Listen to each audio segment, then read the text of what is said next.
ठीक है। तो मेरे प्यारे बच्चों, लास्ट क्लास में हमने क्या पढ़ा था?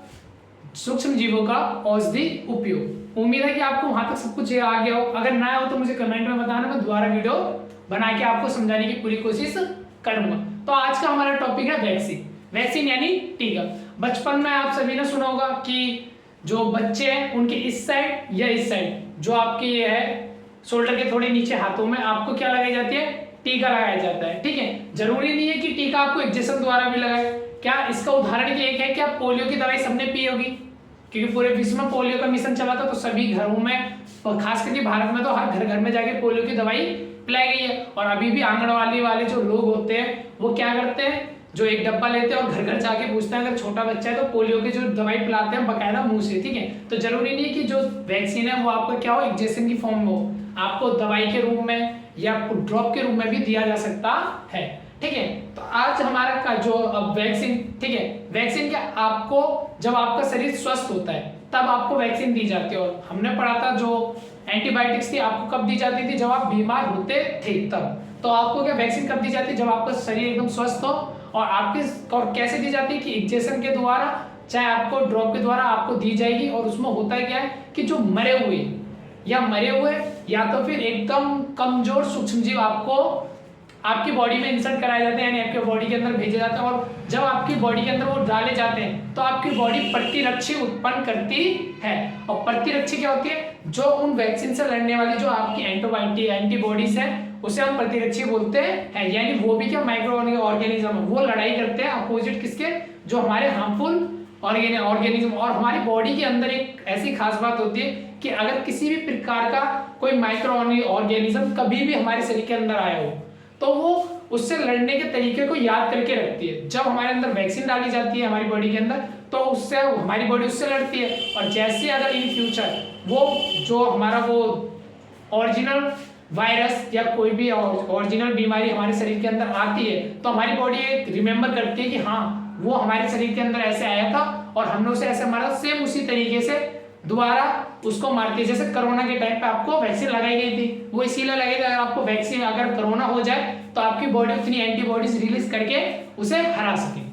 तो हम जान लेते कि वैक्सीन ऐसा तो है नहीं कि शुरू से चलते हैं, वैक्सीन की किसी ना किसी ने खोज करी होगी। तो वैक्सीन की खोज करने वाले जो व्यक्ति थे वो थे एडवर्ड जनर। और कब करी थी? 1758 में, यानी 1798 में जो हमारे एडवर्ड जनर थे उन्होंने वैक्सीन की खोज की थी। अब वैक्सीन की खोज, जो वैक्सीन है वो किस किस प्रकार के जो बीमारियों उसमें लगाई जाती है? तो आपको पोलियो में वैक्सीन होती है। ठीक है, इसके अलावा आपको कोई भी वायरस जो होता है, लगभग सभी वायरसों में वैक्सीन होती है। और इसी के साथ साथ क्या, टीबी हो, क्षय रोग यानी टीबी आपकी, उसमें भी आपको क्या लगाया जाता है? वैक्सीनेशन ही लगाया जाता है। अब चलो हम दूसरा टॉपिक के बारे में बात कर लेते हैं। आशा करता हूँ बच्चों आपको पिछला टॉपिक बहुत ही अच्छे से समझ आया होगा। अगर आपको कोई भी उसके रिगार्डिंग कोई डाउट हो तो मुझसे आप पूछ सकते हो कमेंट बॉक्स में। ठीक है, अब अपना अगला टॉपिक है क्या, मिट्टी की उर्वरकता में वृद्धि।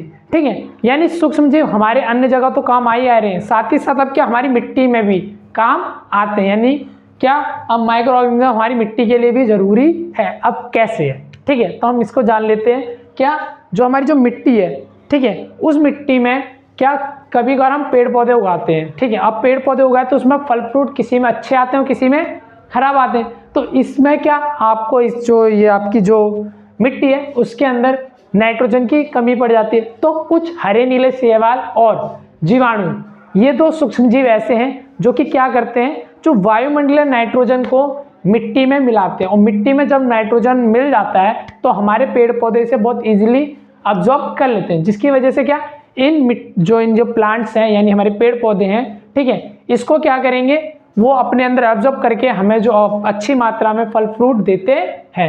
ठीक है, और आशा करता हूँ आपको ये टॉपिक बहुत ही अच्छे से समझ आया होगा। प्यारे बच्चों, अगला टॉपिक है अपना पर्यावरण का शुद्धिकरण। पर्यावरण का शुद्धिकरण से आप क्या समझते हो? तो क्या, पर्यावरण को साफ करना ही पर्यावरण का शुद्धिकरण कहलाता है। यानी क्या, जिस प्रकार हम अपने आप के घरों को साफ करते हैं वैसे जब कोई सूक्ष्म जीव क्या करे, पर्यावरण को साफ करे तो पर्यावरण का शुद्धिकरण कहलाता है। ठीक है, अब पर्यावरण का शुद्धिकरण कैसे करते हैं सूक्ष्म जीव? तो क्या आपने खुले में कुछ वेस्ट देखे होंगे या तो सड़े गले पदार्थ देखे होंगे, या मरे हुए जानवर देखे होंगे, या गांव में गए होंगे तो वहां पर गोबर वगैरह देखा होगा। ठीक है, तो ये सभी चीज क्या लगभग 1 हफ्ते में वहां से धीरे धीरे करके गायब होने लगती है। अब धीरे धीरे अपने आप तो गायब हो नहीं जाएंगी, तो इन्हें गायब करने में जो रोल है वो रोल होता है किसका? सूक्ष्म जीव का। सूक्ष्म जीव क्या करते हैं? इसको धीरे धीरे खाद में यानी अपघटक में कन्वर्ट करते जाते हैं, यानी मिट्टी के रूप में बदलते जाते हैं। ठीक है, ऐसे सूक्ष्म जीव जो कि क्या करें, हमारे जो पदार्थ है यानी वेस्ट है, कचरा है या अन्य चीज है, उसे मिट्टी में बदलते हैं। ऐसे सूक्ष्म जीवों को हम अपघटक सूक्ष्म जीव भी कहते हैं। बच्चों, यहाँ तक हमने पढ़ लिया कौन से जितने भी हमारे इंपॉर्टेंट सूक्ष्म जीव थे यानी मित्र फ्रेंडली सूक्ष्म जीव थे, उनके बारे में हमने अब पढ़ लिया। अब यहाँ से हमारे एक नया टॉपिक स्टार्ट होता है, हानिकारक सूक्ष्म जीव। ठीक है, अब भैया हानिकारक सूक्ष्म जीव आपने लिखवा तो दिया, अब हानिकारक सूक्ष्म जीव होते क्या है? तो इसको एकदम सरल शब्दों में कहूँ तो क्या ऐसे सूक्ष्म जीव जिसकी वजह से हमें किसी भी प्रकार का नुकसान होता हो वो हानिकारक सूक्ष्म जीव कहलाते हैं। चाहे हमारी चीजों को खराब करते हो, चाहे हमारे शरीर को खराब करते हो, वो हानिकारक सूक्ष्म जीव कहलाते हैं। तो भैया आपने तो बता दिया हानिकारक सूक्ष्म जीव, तो हमारी बुक में तो रोगाणु और रोगजनक भी एक दे रखा है। तो रोगाणु और रोगजनक किसे कहते हैं? तो ऐसे सूक्ष्म जीव, क्या ऐसे सूक्ष्म जीव जो किसी भी प्रकार के रोग या बीमारी को उत्पन्न करते हो यानी लाते हो, बनाते हो, वैसे सूक्ष्म जीवों को हम क्या रोगाणु एवं रोगजनक कहते हैं। जैसे कि आप बीमार होते हो किसी सूक्ष्म जीव की वजह से, जुकाम आता है आपको किसी सूक्ष्म जीव की वजह से, अगर आप में कोई बीमारी आ रही है किसी सूक्ष्म जीव की वजह से, तो ये सब रोगाणु एवं रोगजनक सूक्ष्म जीव कहलाते हैं। बच्चों, अपना अगला टॉपिक है मनुष्य में रोग कारक सूक्ष्म जीव, यानी क्या? मानव में रोग उत्पन्न करने वाले सूक्ष्म जीव।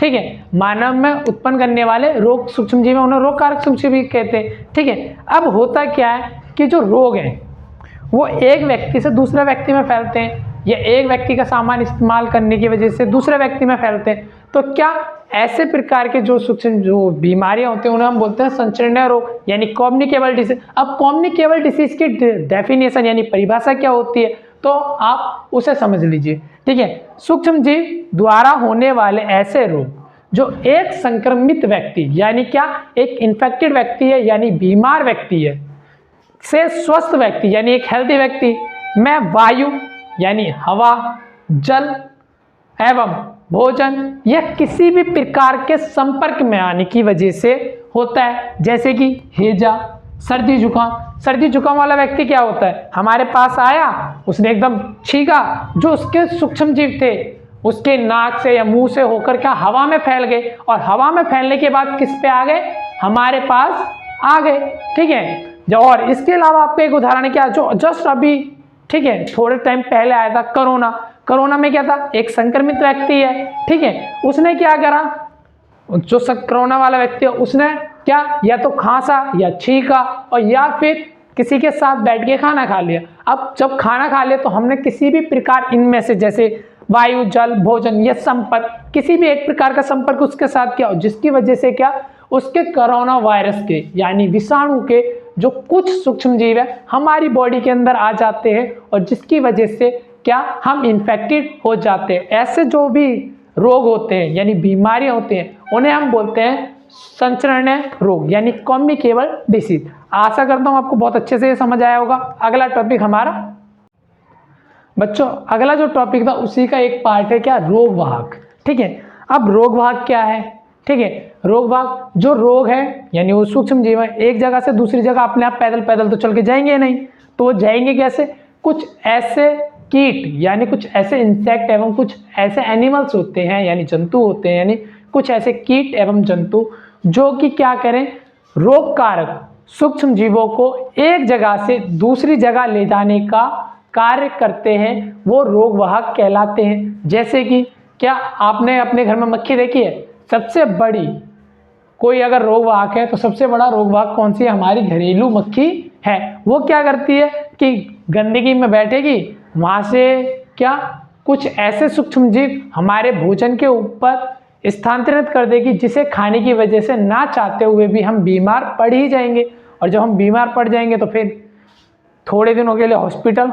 ठीक है, अब क्या कुछ जो आपके पेपर में कुछ इंपॉर्टेंट रोग वाहकों के नाम पूछे जाते हैं, जैसे भाई मलेरिया के रोग वाहक का नाम क्या है, तो मलेरिया के जो रोग वाहक है उसका नाम है मादा एनोफिलीज मच्छर। और डेंगू के रोग वाहक का नाम क्या है, डेंगू अक्सर आपने देखा होगा प्लेट गिर गई, ये हो गया। ठीक है, अब वो क्या अक्सर बरसात के टाइम पे लोगों को होता है। ठीक है, अब क्या होता है कि जो डेंगू है उसे कौन फैला रहा है, कोई तो उसका रोग वाहक होगा। कौन होता है रोग वाहक, मादा एडिस मच्छर। तो आपको इसमें कंफ्यूज नहीं होना है, आपके पेपर में अधिकतर चांस है कि इस बार आपसे ये पूछे। प्यारे बच्चों, अपना अगला टॉपिक है जंतुओं में रोगकारक जीवाणु। जंतुओं में रोगकारक जीवाणु, क्या आपको ऐसा लगता था अभी तक कि आप ही अकेले बीमार होते हैं? ठीक है, तो मैं आपको क्लियरिटी करूं क्या कि हम यानी मानव जो है उसके अलावा चाहे आपका प्लांट हो, ठीक है, चाहे आपके जीव जंतु हो, जितनी भी जीवित चीजें हैं वो बीमार जरूर पड़ती हैं कभी ना कभी। तो यानी इसका मतलब क्या, प्लांट भी बीमार पड़ते हैं और एनिमल भी बीमार पड़ते हैं। ठीक है, क्या भैया ऐसे सूक्ष्म जीव होते हैं कि जो हमें भी बीमार कर सकें और एनिमल को भी बीमार कर सकें? तो इसका आंसर होता है हाँ, ऐसा एक सूक्ष्म जीव है एंथ्रेक्स सूक्ष्म जीव, जो कि क्या हमारे अंदर तो होता ही होता है और साथ ही साथ एनिमल्स में होता है। और ये बहुत ज़्यादा खतरनाक सूक्ष्म जीव होता है, अगर एक बार फैल गया तो बहुत ज़्यादा दर्द देता है। ठीक है, अब भैया जो ये इसकी खोज किसने करी, तो इसकी खोज करने वाले थे रोबर्ट कोच, जो कि 1876 में एंथ्रेसिस, इसे हम बेसिल्स एंथ्रेसिस भी बोलते हैं, पर शॉर्ट में क्या आपको एंथ्रेसिस से नाम याद रखना है। इसकी खोज रोबर्ट कोच ने सन 1876 में की थी। यानी अब से कोई मत कहना कि जो जीवाणु या कोई सूक्ष्म जीव हमें बीमार कर सकता है वो एनिमल्स को नहीं करेगा, और जो एनिमल्स को कर सकता है वो हमें नहीं करेगा। तो कुछ ऐसे सूक्ष्म जीव भी होते हैं जो दोनों को बीमार करते हैं। तो चलिए हम चलते हैं अपने दूसरे टॉपिक की तरफ। बच्चों, अपना अगला टॉपिक है पौधों में रोग उत्पन्न करने वाले सूक्ष्म जीव। अभी तो भैया आपने बोला था कि एनिमल बीमार होते हैं, मैंने हाँ, इंसान बीमार होते हैं, मानव बीमार होते हैं, हाँ, और अब आप बोल रहे पौधे भी बीमार होते हैं, तो वो भी बीमार होते हैं। अब मैंने एक चीज बोली थी यहाँ पर, क्या जितनी भी लिविंग थिंग्स हैं वो कभी ना कभी बीमार पड़ती है। ठीक है, तो पेड़ पौधे भी तो लिविंग थिंग्स हैं, तो वो भी बीमार पड़ेंगे। ठीक है, अब भैया ये जो आपका ऊपर हेडिंग डाली है पौधे में रोग उत्पन्न करने वाले सूक्ष्म, ये होते क्या, ऐसे सूक्ष्म जीव, इनकी परिभाषा है ऐसे सूक्ष्म जीव जो कि पेड़ पौधों में रोग उत्पन्न करें, वो पेड़ पौधे में रोग उत्पन्न करने वाले सूक्ष्म जीव कहलाते हैं। ठीक है, अब भैया पेड़ों में रोग कौन कौन से होते हैं, तो आपने नींबू का पेड़ देखा है। अब नींबू के पेड़ में क्या होता है, नींबू कैंकर। अब ये क्या होता है, आप देखोगे कभी अगर आपके गांव में या आपके आसपास या किसी बगीचे में आप जाओगे जहां पर नींबू का पेड़ होगा, तो आप देखोगे नींबू जो होता है, ठीक है, उस नींबू के ऊपर कुछ धब्बे आ जाते हैं और साथ ही साथ उसकी पत्तियों में भी कुछ धब्बे आ जाते हैं, उसे हम नींबू कैंकर कहते हैं। इसके अलावा क्या, गेहूं की रस्ट। अब भैया गेहूं की रस्ट क्या होती है, गेहूं क्या चूर चूर हो जाता है, तो इसका जवाब है नहीं। गेहूं की रस्ट होता है कि गेहूं का जो पौधा होता है उसके ऊपर कुछ लाल लाल से क्या डॉट्स आ जाते हैं, वो गेहूं की रस्ट होती है। आपको मैं इमेज लगा के दिखा दूंगा। अगला है भिंडी की पीत। अब भिंडी की पीत क्या होती है, क्या भैया भिंडी के भी पीठ पे कुछ आ जाता है, तो इसका जवाब है नहीं।